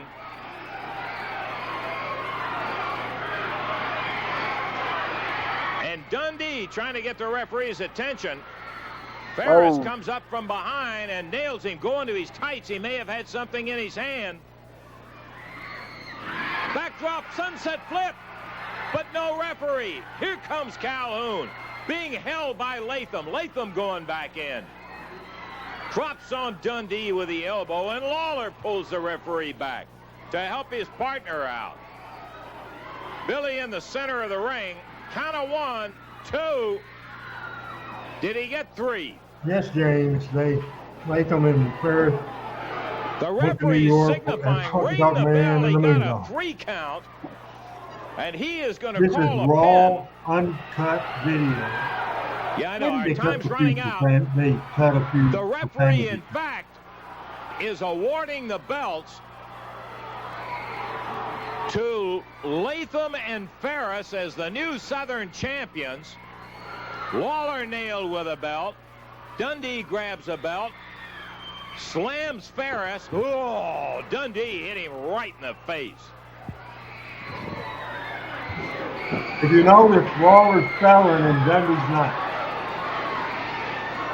It is a brawl in the center of the ring. The referee, who is abused outside of the ring, let's be fair to him, by both Latham and Lawler. But Dundee's the one that got through, got beat. On Dundee, So I understand with it Latham as well. covering, got a 3 count. Lawler now making the comeback. And the belts were awarded to Latham and Ferris as Lawler and Dundee, grabbing the belts back, are pounding on Latham and Ferris. Trying to get it stopped as the referee and having no success. I would guess by Lawler bleeding when 79. he was nailed with that belt. Ferris Well, I'm not sure if Randy or Mike was Latham, the the referee, cameraman. is down again.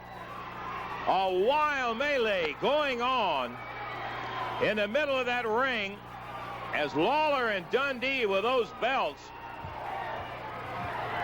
jerked away from Latham and Ferris.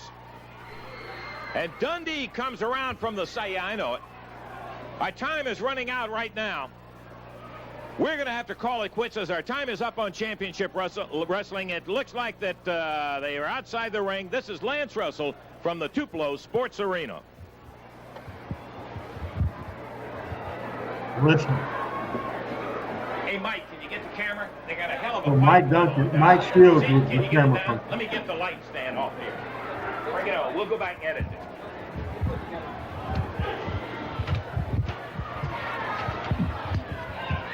Yeah. It's caught under the damn door. I know it. We'll edit it back in.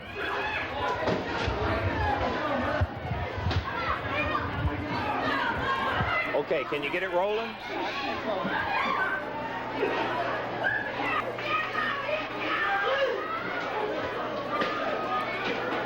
Waller rattles a pan around. Dundee on the far side being stomped on the concrete. Can you get it? With Latham. Raw video here, Pat. Yeah. In 27 years of it, I've never seen a battle like this. And Lawler trying to be strangled by Ferris, while Dundee with a mop wailing Latham.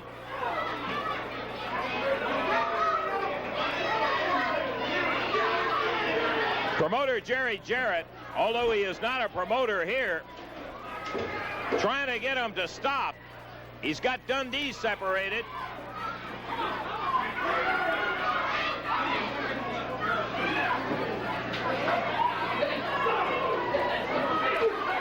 Lawler, Latham having been racked up by that mop handle, Dundee going after him. It's just a street brawl. Jerry Jarrett with referee Jerry Calhoun.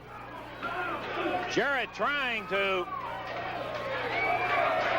get it all stopped. Dundee picks up a table. Everything broken up. They're falling all over. Mustard everywhere. Ferris laying in the middle of the floor. Dundee rushed out of there. Lawler trying to grab the belt. Does away from Jerry Calhoun. Eddie Marlin. Herman Sheffield, the promoter, and Jerry Jarrett got them separated. What can I tell you? The wildest I've... Okay, Pat, it's on you to explain what we just saw.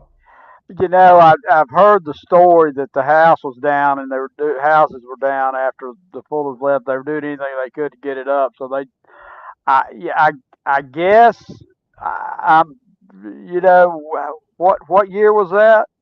79. 79. So that's 37 years later. We're still talking about it. There's never been anything like that. It happened on June the 16th, 1979 in Tupelo, Mississippi. Okay. We're still talking about it. Never seen anything like that. I hope they made it right for the house because they did a lot of damage. It was Eddie Marlin town. Yeah. It was Eddie Marlin town for sure, but I'm sure he gave Jerry Jarrett a bill for sure. And Thomas says WWE really ripped off that one. Pat, you know, that's been talked about so much, and we're going to show something that I think you got a big kick a few minutes ago when we played early Rick Morton. Yeah. This is early Eddie Gilbert. This is in 1979. This is Eddie Gilbert's first major angle along with his dad.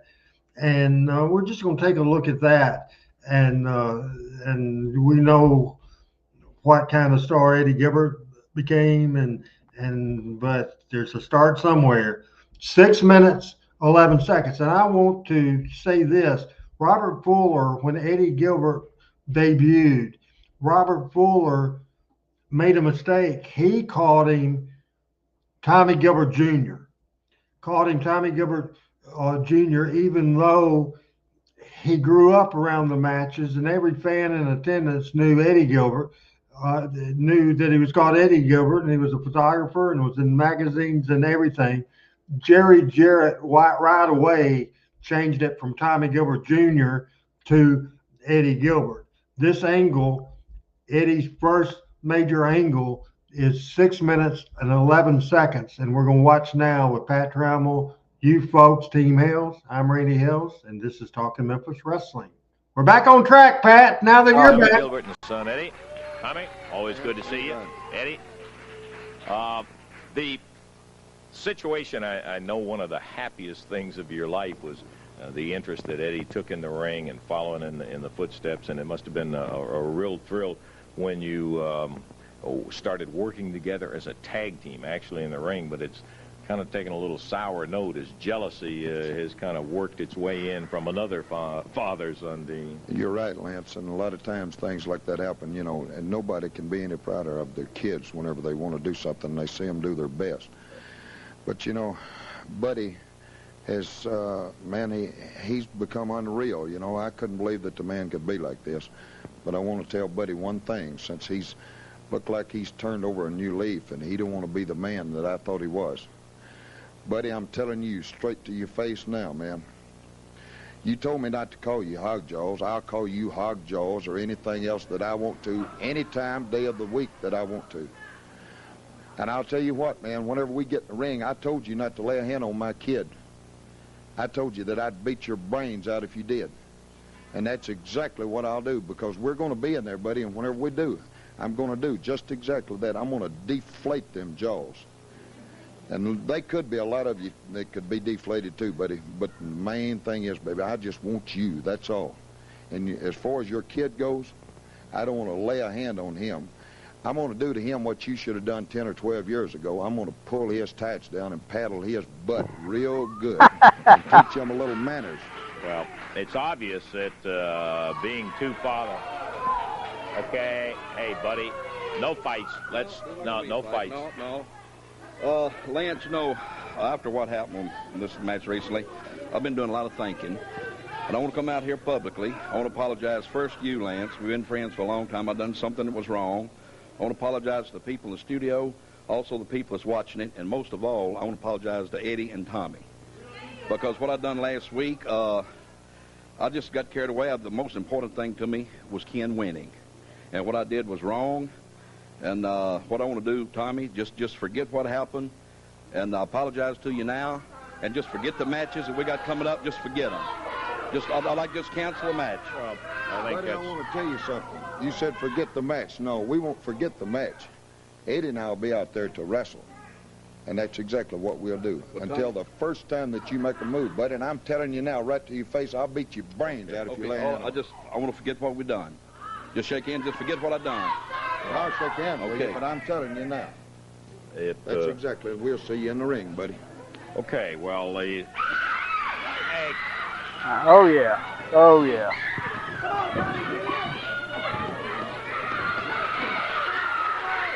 Come on. Come on, Eddie, break it up, man. Hey, you guys save that for the ring. You know, that looks like a shoot fight. Yeah, it's good. Come on. Buddy, No handcuff, Jimmy. Tommy Gilbert over to the ring post over there. Ah.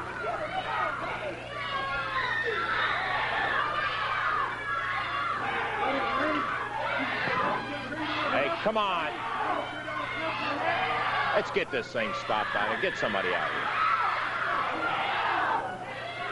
The Waynes with Tommy Gilbert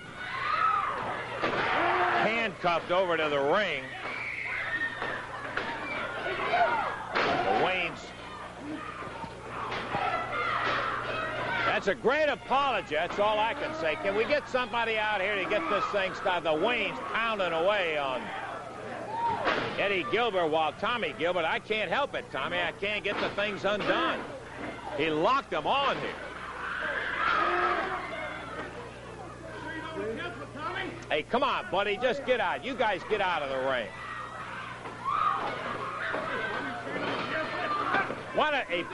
Okay, buddy.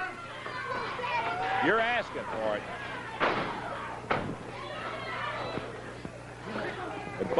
Tommy. Coco Ware and Dallas Montgomery coming out here, and Buddy Wayne's shoulder blocked them before they ever got in the ring.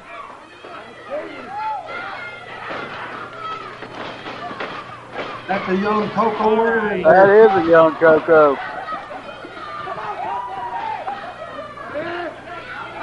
Hey, Tommy, I can't get him undone. He's got him locked around there, man. There's nothing I can do about it. Comes Randy Tyler out. Good. Get him out of here. Yeah, just get on out of here, buddy. That's A young Ken Wayne, a young Eddie Gilbert. Randy can. Okay. Tommy Gilbert trying to see. Will that key fit in the handcuffs in there? Is that Won't you, fit? Randy?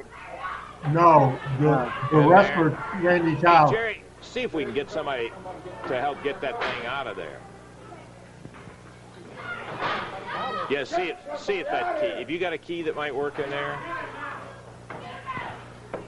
Randy Tyler and Coco and Dallas helping Eddie Gilbert out of there. Huh? Yeah. Okay, I'll tell you what let's do. Let's take a break, and then we're going to be back, and we'll have some ring action in just. We'll be back in just a moment.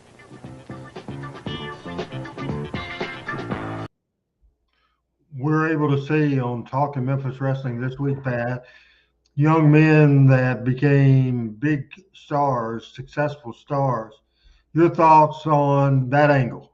You know, that's a Memphis wrestling angle. It reminded me of when they did it to Jeff.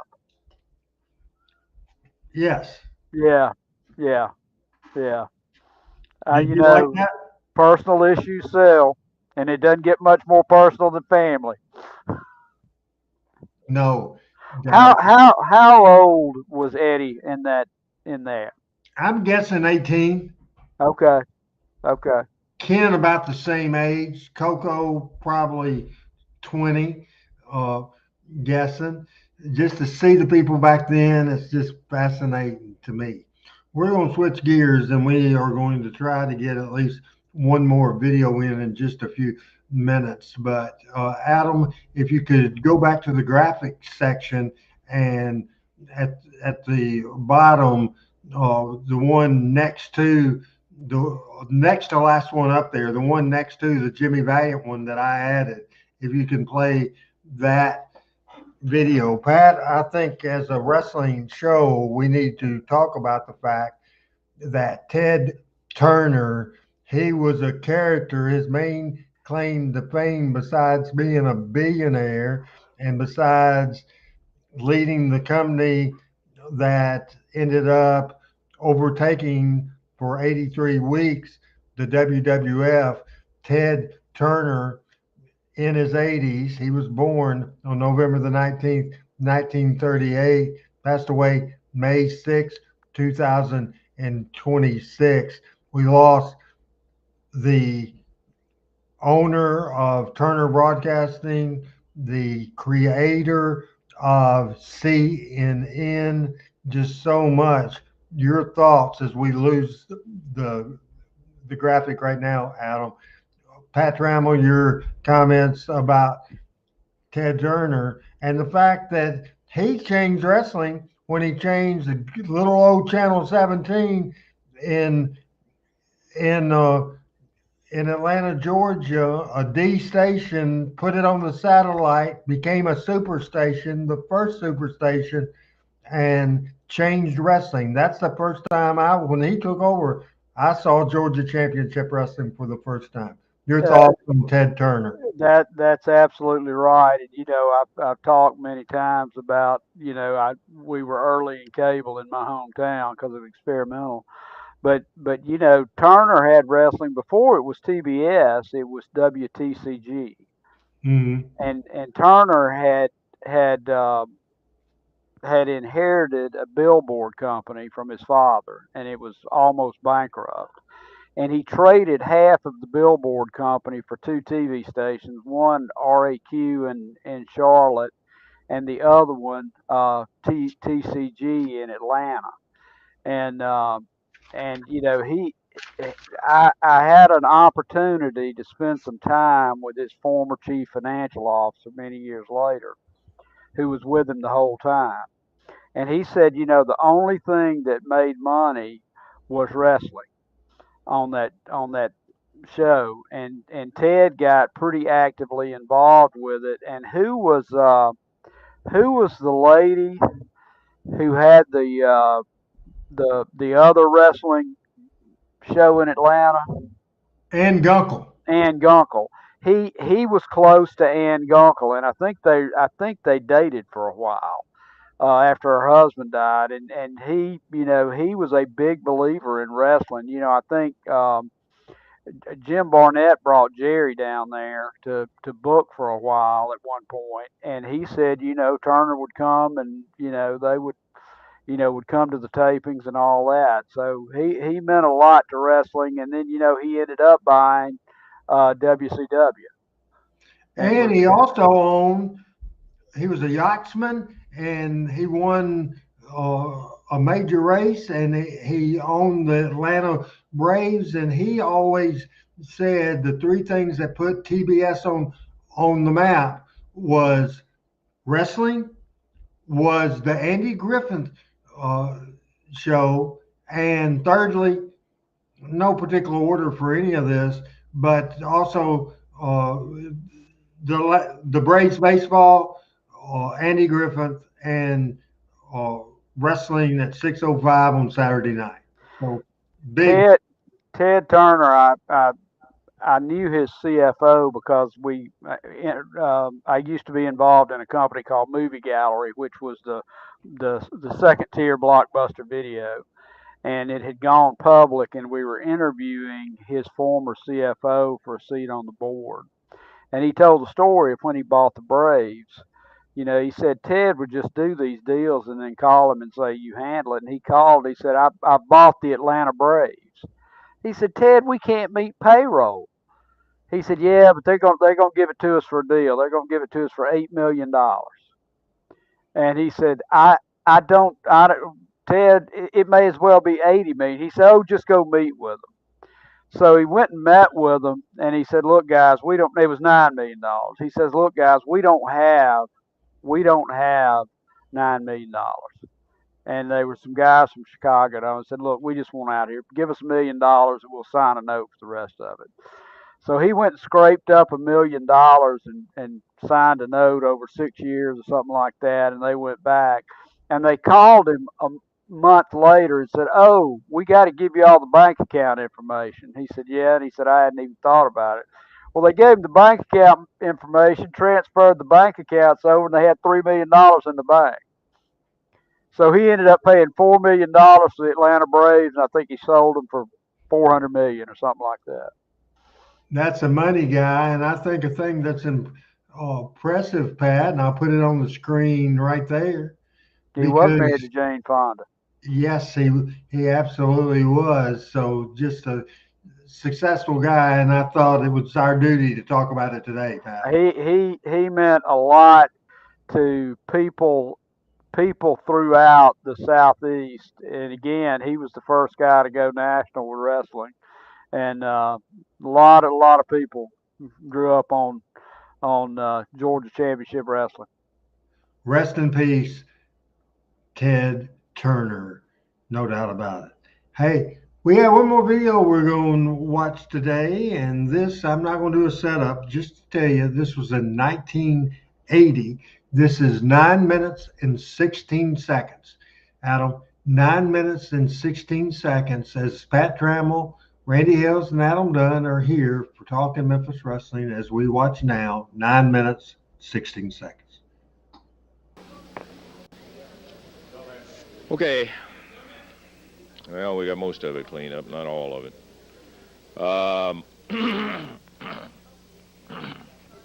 Pardon me. We want to again reiterate that Coco Ware, that was really a lousy thing. Jimmy must have had his mind set so high on it. That, Lance, but that's terrible. He broke the young kid's heart, comes out here and destroys a TV set like that. But this doesn't change one thing. Coco Ware is our TV champion. Championship Wrestling is going to find Handsome Jimmy, has found him. $500 for his action here, and the $500 be taken and to replace the TV set for Coco Ware. Good move. I'm glad to hear that, Eddie. We don't condone what happened whatsoever. Well, I feel sorry for Coco because it was a big moment for him to become the Championship Wrestling TV champion. But sometimes he's a still champion. That doesn't change. That's right. Doesn't change that. Now, Lance, I got something that's it's very unusual to take place, but it's a lady here that I've known her most of my adult life. She did a remarkable job raising 2 boys virtually on her own. And like all parents, she's had problems time again, with the boys.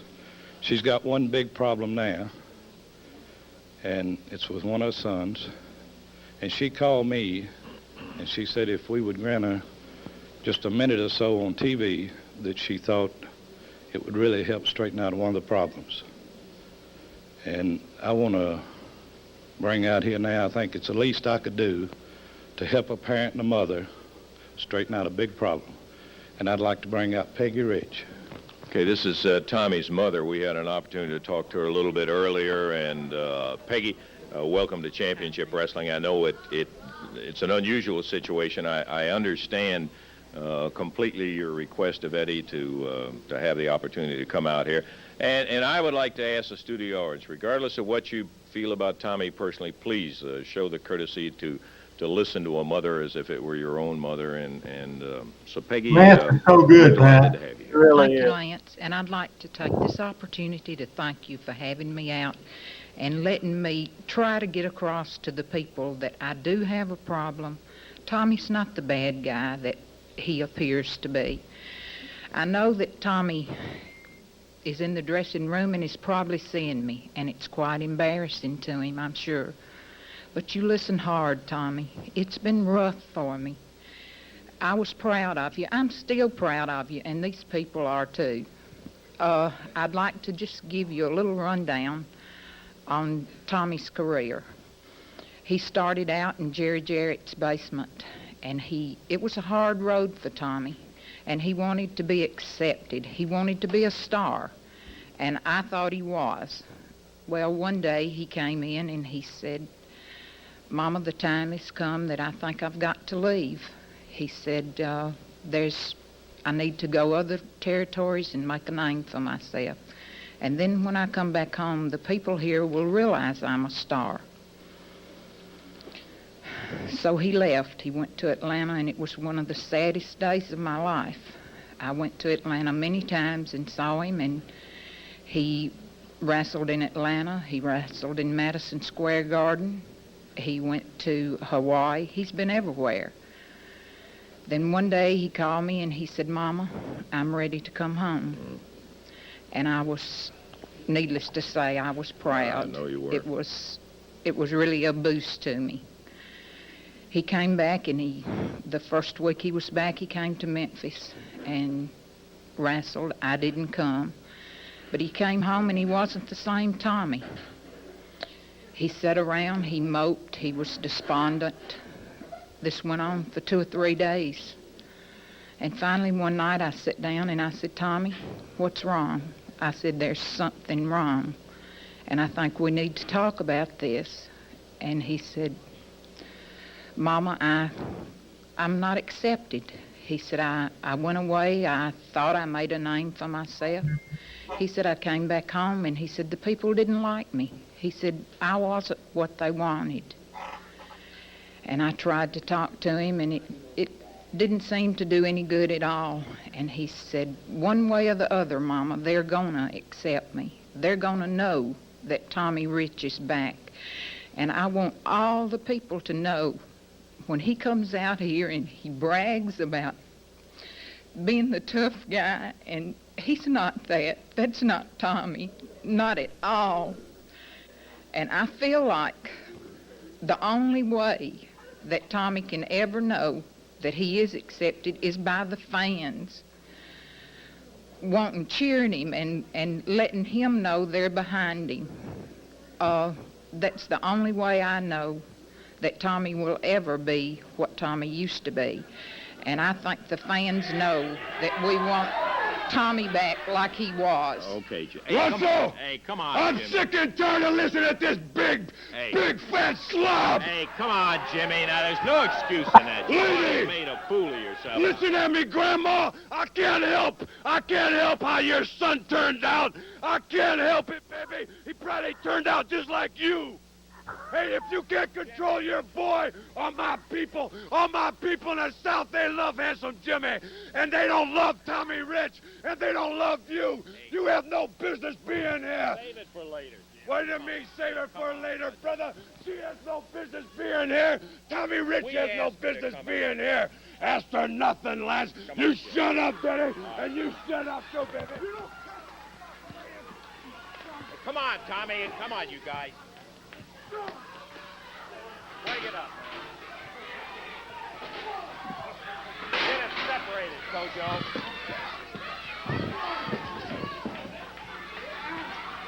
Hey, yeah. Come on, Jim. Okay, there's no excuse in that now.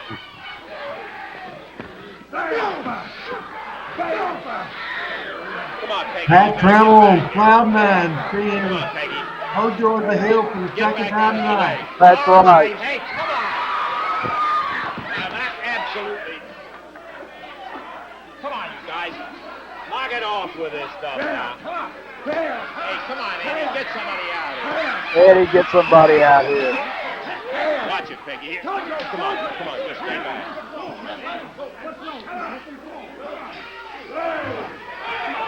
Come on, Kojo. Come on, now, just get on out of here.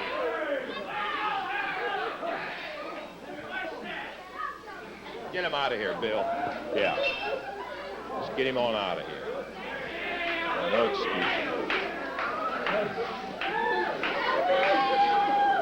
Okay. Yeah. See if you can get Peggy on out of here. We'll get somebody else here. They'll get Tommy out. What happened to him? Now all of a sudden, Jimmy Hart and Where the hell Bobby was Eaton y'all then when I needed y'all, Okay, man? Tommy. Hey, get him back in the back now. Go get the face taken care of. All right. Hey, come on. You let me come out here. I've worked my brains out for you, man. I've worked myself to death for you. You're the Southern heavyweight champion because of me. You made a fool out of yourself because you let your own fat mother do it, man. Let me tell you something, man. Come on. Don't you ever, and I mean don't you ever, Hart, say nothing about my mama again, brother. And as far as I'm concerned, Daddy, we're through, Jack. Let's go. Hey. Don't you dare do it, man. You made your choice. You want to be with scum like that, Jack? Well, you be with scum. Tommy, go get it cleaned up. Okay, I'll tell you what. Let's just take a break here, and we'll be back in just a few minutes. Yeah, just never mind. Just...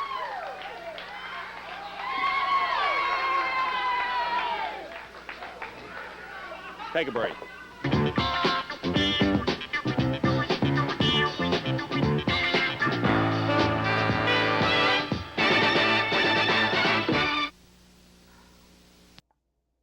I've never seen that one. So, what did you think? I've never seen that. Who was the other guy with Hart? Bobby Eaton. Okay, I thought it was Bobby. He just had his dark hair. I saw the one where his mother was out talking to Jarrett, and Tommy came out and said he was going to be better. I've never seen that. That's great stuff. Absolutely great. Personal issues draw money, and it was just Tommy came back, and everybody thought he was going to be a star, and then the baby faces were established, and it was a tough year anyway. That Jerry Lawler was out for a broken leg, and then so they switched him heel, and then they decided, to switching back babyface, and that was very well. Now, as far as Peggy Richardson is concerned, that's the first time she was ever on TV in her life.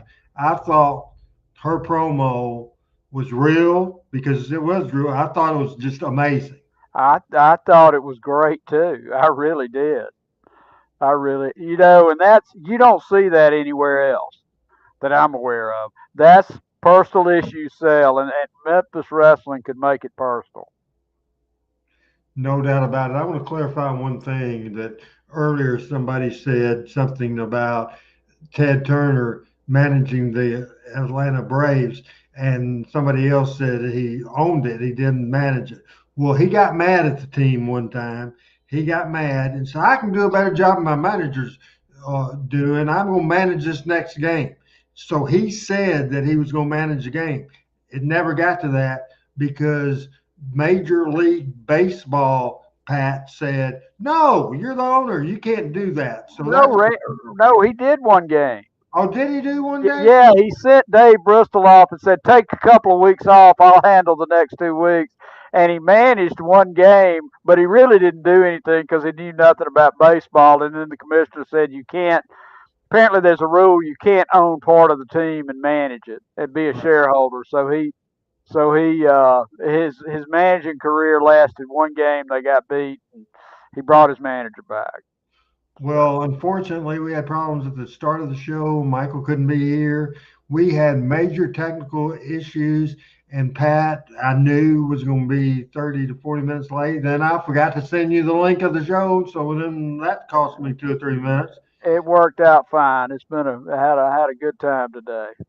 Absolutely, no doubt about it. I want to tell everybody if this happens again, and hopefully Adam can stick with us after the show goes off the air and help walk me through it because I want the Randy Hills channel on Facebook to be back on. But folks, if you're watching today, you know the different options. The Power Pro Wrestling Facebook page and the Memphis Wrestling Hall of Fame Facebook page. If you have not checked on either one of those, like those and follow those because this show will come up on those as well. So that is the Power Pro Wrestling Facebook and the Memphis Wrestling Hall of Fame Facebook. Make sure you do that for me. Also go to the Randy Hills channel on Twitch and on Twitter. You can go ahead and go to at RB Hills on Twitter. And of course, the 2 YouTube channels, Adam's Classic Memphis Wrestling and my Randy Hills YouTube channel, you can do that as well. So make sure that you check with that. We'll do real quick about less than a minute. Pat Trammell, your last take of the day, and then we'll get out of here. Last take of the day. I mean, we've seen some not very common angles tonight and some good stuff. Obviously, I've never seen the entire match and the concession stand brawl. That was good. We've seen a lot of stuff that's, kind of buried in the archives a little bit. It was great to dig into the historic vault tonight. What do you have planned for the next few days and have plans to be back here next Tuesday? I'll be back here next Tuesday. Yes, sir. Yes, sir. Got to go to Nashville tomorrow, and we'll be come back Thursday. What's today? Today's Tuesday. Today's Tuesday. Got to go there tomorrow. We'll be back Thursday, and then I'm going to Atlanta on Sunday. So. Very good. This is a good show. I apologize for the first 40 minutes of the show, just the technical issues and doing it by yourself. It's just I wasn't at my best, and I apologize for that. For Adam Dunn, who hopefully can stick around in the private production thing and help me figure out this Facebook thing. For Pat Trammell, for Michael St. John, for everybody, for all you guys, Randy Hill saying, for Pat Trammell, bye-bye, everybody.